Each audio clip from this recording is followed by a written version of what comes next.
자, 안녕하세요. 박성필입니다. 자, 오늘 네이처셀 보도록 하겠습니다. 자, 지금 네이처셀이 행정소송을 추진하고 있죠. 식약처에게, 식약처를 대상으로. 그 소송에 대한 구체적인 내용이 여기 기사에 조금 나와 있습니다. 자, 네이처셀은 식약처 요구에 따라서 임상 3상 대상을 10배 이상 늘리고 통계적 유의성도 나왔는데 식약처가 임상적 유의성이라는 새로운 기준을 들이밀어서 반려를 때렸다. 식약처가 신뢰할 만한 충분한 수의 환자를 모집하라고 해서 종전 24명이던 임상 대상을 거의 10배나 되는 260명으로 늘렸다. 그리고 여기서 통계적 유의성이 나왔는데 요구했던 것과는 다르게 갑자기 임상적 유의성이라는 새로운 기준을 승인 심사 결과에 들이밀면서 반려를 때렸다. 자, 그래서 소송을 걸었다는 겁니다. 자, 뭐 여기까지 다 아는 내용들이고 이제 이 소송은 네이처셀과 알바이오가 알아서 해결할 일입니다. 자, 근데 좀 이해가 안 되는 건 상식적으로 일본에서는 이미 기술이 인정을 받았고 거의 10년 가까이 안전하게 많은 환자가 사용을 했습니다. 그리고 미국에서는 이제 3대 가속 승인 프로그램 승인을 받았죠. 근데 국내 식약처의 문이 왜 이렇게 좁은가 이해가 되지 않습니다. 자, 아무튼 마저 보자면 요것이 중요하겠죠. 자, 보시면 2028년쯤 미국에서 최종 허가를 받기 전에 조건부 허가를 신청할지를 연내 내부적으로 결정하려고 한다. 만약에 한다면 지금으로부터 4개월, 5개월 뒤쯤인 26년 1월쯤 신청을 할 것이고, 그리고 승인이 결정이 난다면 6개월 후에 대략 7월쯤에 결정될 것이라고 네이처셀에서 전망을 하고 있습니다. 자, 이러면 대략적인 기대감 일정이 나왔다고 볼 수가 있는 거죠. 식약처 소송은 소송이고 가장 큰 재료가 되어줄 FDA는 26년 1월 신청 예정이라고 했으니 그 한 달 전인 25년 말 12월 전부터 이제 기대감이라는 게 반영이 되기 시작할 겁니다. 그리고 이제 실제로 1월에 신청을 하게 되면 기대감이 한순간 더 증폭이 될 거고요. 6개월 후쯤 결정이 된다고 했기 때문에 신청 직후에는 이렇게 올랐다가 기대감이 소멸할 수밖에 없죠. 그리고 이렇게 기대감이 소멸해서 어느 정도 횡보하다가 6개월이 다 채워져 가는 6월이나 7월쯤에 또 폭발적인 상승이 있을 것으로 생각이 됩니다. 기대감이 반영되기 시작한다면 이때 당시의 거래와 이제 어느 자리에 있는지를 봐야겠지만 위치를 봐야겠지만 기대감 반영과 기대감 소멸이 명확하기 때문에 이때 분할 매수와 분할 매도를 통해서 수익을 극대화하거나 손실을 최소화할 수 있습니다. 기대감이 반영되는 단기 고점에는 분할 매도로 내 주머니에 일부 챙기면서 기대감이 빠질 수밖에 없는 자리와 재료 상황에는 이제 조정이 동반될 것이고 의미가 큰 지지 수렴의 자리를 찾아내서 분할 매수로 비중을 다시 더하고 평단을 낮춘다면 상승도 하락도 플러스 계좌의 보탬이 되기 때문에 가장 최상의 대응이라고 할 수 있겠고, 그 기대감 일정이 월 단위로 꽤 명확하게 정보가 나와 있기 때문에 주가를 주도하는 주체인 세력도 이 기대감을 10분 활용할 겁니다.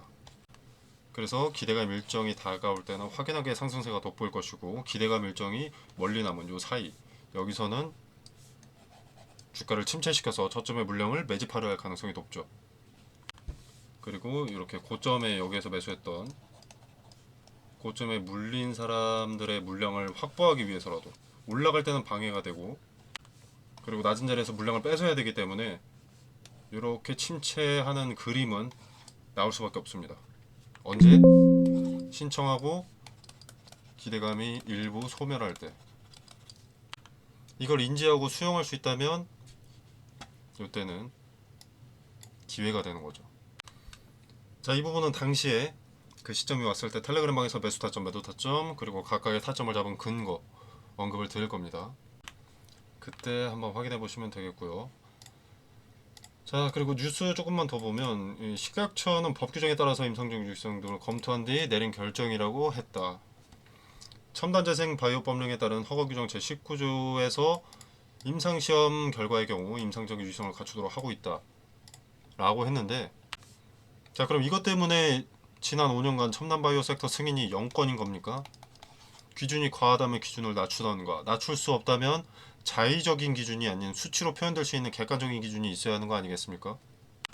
미국과 일본은 가능한데 한국만 기준이 빡센 자체가 좀 이해가 되지 않습니다.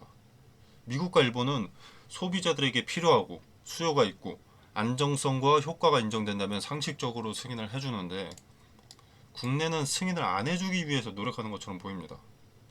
환자들에게 도움이 될지 효과가 있는지 안전한지 가장 중요한 핵심 세 가지를 보는 게 아니라 왜 돼선 안 되는지 사소한 하나라도 털 것이 있다면 딴지를 걸고 보는 약간 식약처가 만만치 않다는 것을 보여주고 싶은 그런 뉘앙스죠. 약간 능력 없는 상사가 텃세 부리는 느낌. 자, 개인적으로 생각했을 때 인보사 사태 있죠. 코오롱 티슈진에 요거 때문이라고 봅니다. 보시면 뭐 허술한 허가 심사 및 규제 개선 속도 지적 이러면서 이런 일이 이전에 있었기 때문에 쓰잘데기 없이 빡빡하게 보고 있다고 봅니다. 효과가 좋건 안전성이 어쩌건 승인을 안 해주면 식약처라는 이 기관은 책임질 일이 없거든요. 아예 책임 리스크를 없애려고 승인을 반려하는 것으로 보입니다. 임상적 유의성이라는 애매모호한 기준을 가지고요. 자, 그리고 또 인보사가 퇴행성 관절염, 골관절염 치료제로 조인트 스템과 궤를 같이 하기 때문에 더 빡빡하게 보는 것으로 보입니다. 유전자 삽입, 변형을 통해서 만들어진 게 인보사고요.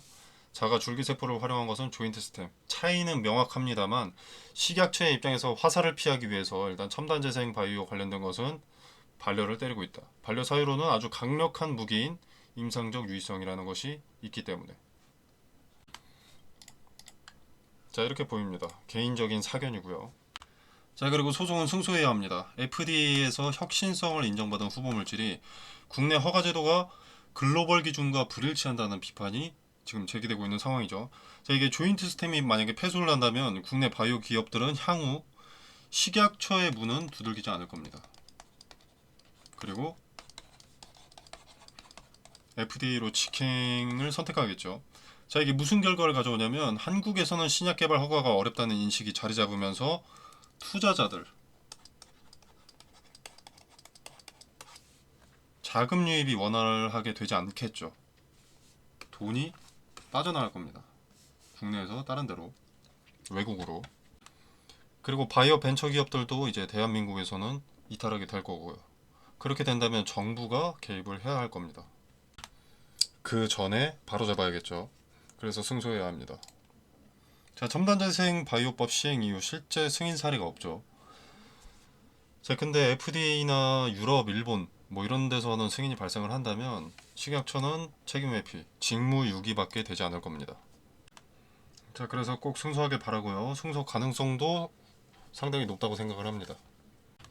가능성이 높다고 생각을 하는 것은 일단 법원에서 판결이 네이처셀의 승소로 끝나면 이제 재심사를 해줘야 되기 때문에 그 재심사를 통해서 승인이 이뤄진다. 그러면 책임을 분산할 수 있어서가 아닐까 싶고요. 자의로 승인을 해줬다기보다는 법이, 국가가 판결을 통해 그렇게 할 수밖에 없었다는 프레임이 씌워지면서 책임을 나눠 갖게 될 수 있어서라고 보고요. 뭐 이 부분은 개인적인 견해일 뿐이니 흘려들으셔도 됩니다. 자, 아무튼 소송은 네이처셀과 알바이오가 알아서 진행할 거고요. 소송 결과는 그 누구도 먼저 알 수 있는 정보가 아닙니다. 그저 기다리면 되는 부분이고 우리가 주목을 해야 될 것은 네이처셀에서 발표를 했던 기대감 일정이죠. 자, 지금으로부터 3, 4개월은 있어야 기대감 일정이 반영이 될 수 있기 때문에 당분간은 재미가 없을 가능성이 좀 높습니다. 대신 기대감 일정이 잡혀있기 때문에 저점의 지지가 수렴이 되는 자리가 있고 그 자리를 분단위로 봤을 때 무너지려는 순간, 그러니까 터치했을 때 거래가 갑자기 집중되면서 지켜준다면 분할 매수로 물량을 모아가기 적합한 자리라는 의미가 됩니다.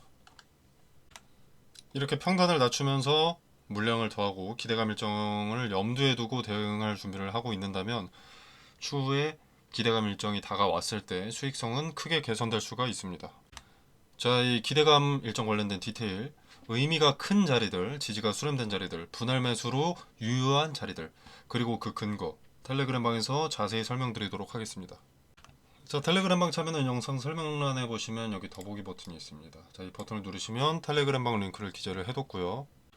자, 최근에 링크가 만료돼서 못 들어오신 분들 계시던데 링크 변경 완료했고요. 그래서 입장이 가능하실 겁니다. 자, 이 공간 안에서 제공되는 정보는 일체 금전을 요구하지 않습니다. 투자의 기준과 근거들을 설명드리고요. 자, 그리고 네이처셀 같은 개별 종목 대응 이외에도 추천 종목 언급을 드립니다. 그래서 뭘 사야 될지 모르겠다면 추천 종목도 한번 참고해 보셔도 좋을 것 같고요. 자, 그리고 검색기. 인터넷의 종류가 상당히 많습니다. 그래서 뭘 적용하셔야 할지 많이들 헷갈리시던데 쓸모 있는 것들만 좀 추려서 알려드리겠습니다. 당연히 만능은 아니고요. 쓸데없는 방대한 정보들을 제외하고 봐야 될 것에만 집중할 수 있도록 추려놓은 검색기입니다. 자, 그래서 필요하신 분들 참여해 보시면 되겠고, 종목 추천 관련해서 수익률 뭐 100%, 200%, 300% 이런 허위 과장 광고들 많죠. 이럴 수 없습니다. 하루에 뭐 3에서 5% 정도, 뭐 잘라면 10%, 20%, 아주 운이 좋으면 뭐 30%도 하루에 가능하겠죠, 이론적으로. 그러나 평균은 이 정도라는 것이고, 그리고 당연히 수익 종목인 것도 아닙니다. 손실도 날 때 있습니다. 당연하게도. 이 종목 추천의 이유는 이제 리스크 적은 종목으로 매매 연습을 하면서 소소하게 용돈을 챙겨보자는 목적이 더 크고요. 매수와 매도에는 어떤 근거를 갖고 접근을 해야 하는가, 이것이 핵심인 겁니다. 그리고 이것을 연습해 보시라고 리스크 적은 종목을 추천을 드리는 거죠. 당연히 무료 추천 주니까 부담 없이 지켜만 보셔도 상관이 없습니다. 관심 있으신 분들만 참여를 해보시면 되겠고요. 그리고 이제 네이처셀에 대한 대응은 차트와 뉴스 등의 자료를 더 수집하고 정보의 정확도를 높여서 빠르게 전달드리도록 하겠습니다. 자, 오늘 영상은 여기까지고요. 시청에 감사드리면서 마무리하도록 하겠습니다. 감사합니다.